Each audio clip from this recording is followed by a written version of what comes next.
So, what is it that makes an MIM program outside India, you know, advantageous over an Indian MBA program?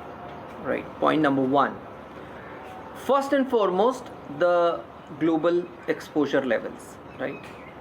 Now, because the GMAT exam is conducted around the world and an MIM program that is, let's say, based out of UK or France, right, would attract students across the globe. That means you will have a student from Lithuania, Albania, you'll have a person from Germany, you'll have a person from Canada or Mexico, Brazil, right, and obviously India, China, Korea, Malaysia, right.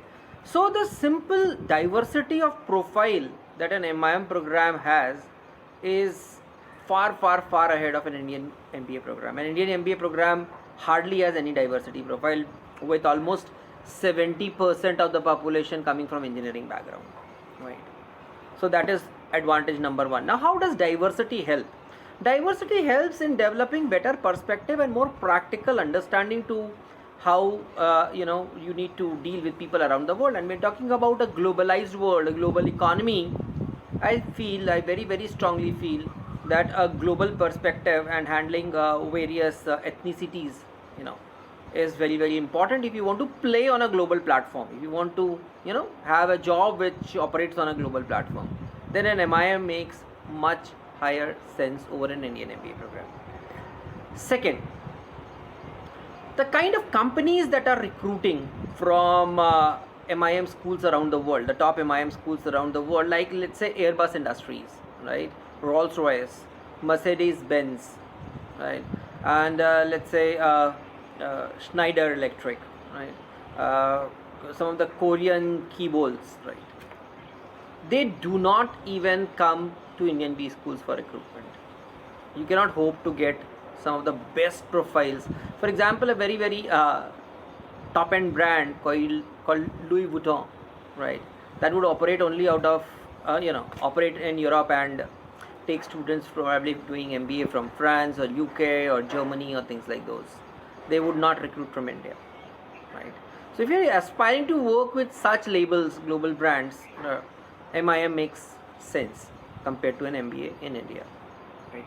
Third, getting into an MIM program, as per my experience of around 20 odd years, being into this field as a GMAT coach, consultant, everything, right, is that that the MIM program is more diverse in terms of the faculty also. You have international faculty team, you have traveling faculty from US, Europe, China, Hong Kong coming and teaching courses. So your exposure level and your reach is much higher compared to an Indian B school where most of the profs are of Indian origin and they've done their PhDs and they're teaching in India. So that gives you a better exposure in terms of case studies, in terms of professors, access to professors, etc. Right.